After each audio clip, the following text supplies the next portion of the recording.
see? All right, we got this, Dr. Paul Alexander. How are you, Canada? Let's give it up for the Canadian trucker. Let's give it up for the U.S. trucker. Listen, we are doing the Lord's work now. Right now, I'm in D.C. We are holding in Maryland. We are 60 miles north of Washington. And every day we loop the Beltway. We have the government under pressure. They let me go for a day, so I had to come here. Look, let me get straight to the point. Everything about this was a lie. Everything about COVID. What our governments did to us was devastating.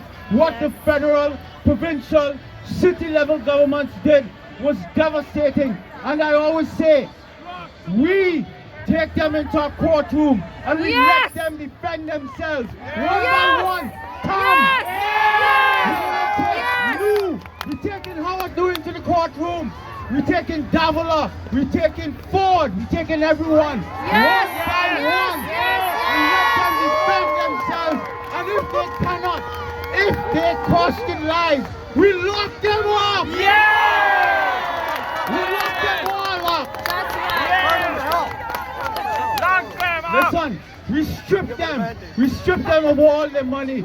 We put them on the streets, just like what they did Canadians. For 2 years, they suffered our children.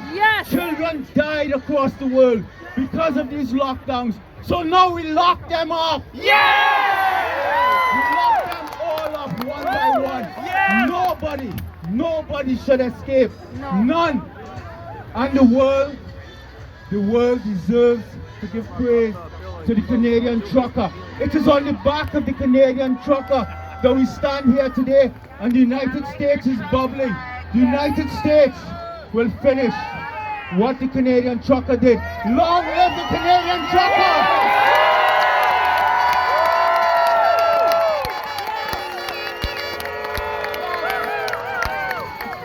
I have allegiance to two flags, the Canadian flag and the American flag. I love both countries. Canada is a unique country. I came to Canada 30 years ago, but Canada is not the country I came to 30 years ago. Something has happened here, and we have to change this country back. This fight, the trucker, you thought this was about the gut feeling and the common sense of the trucker when they went to Ottawa. Yes, the trucker has 100% of the science on their side. It is the government that is wrong. Long live the Canadian trucker. But this fight is about your freedom, your liberty, your Charter of Rights and Freedom that the government stole. Freedom! Freedom!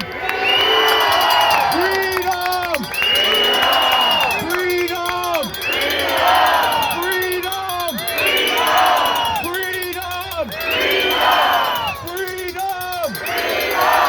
Freedom! And I will say it again. I come from a good governance society, this one, and we let everyone enter a courtroom always. We need a proper defense, and we're going to let them defend themselves. But they had no science on their side. We told them 2 years ago, we told them don't lock the society down. I told them, Dr. McCullough told them, Dr. Reich, Dr. Malone, I work with them daily, we beg them, do not lock the society down. Do not close schools on children. We had children 7 and 8 years old in America hung themselves. They couldn't take the anxiety and the depression. So we have to lock them up. We cannot let them go. We have to hold each one, Doug Ford, anyone, Prime Minister, all the way down. If you cannot, if we can show, you have to be careful how I'm saying it. If we can show that your actions costed lives and people died and children died, then we have to strip you of your money and put you in a jail. We have to do it. Long live Canada. And I will end with a story, short, because rain is coming. On the back on the flatbed of the lead truck in the United States right now, there's an American flag. It is flying. And right now, we're going to put a decal for all the fallen soldiers in the United States and in Canada, all the fallen police, all the fallen military. We're going to put it up because that lead truck signifies all our military, all our veterans, all our police, all our firefighters in America and in Canada.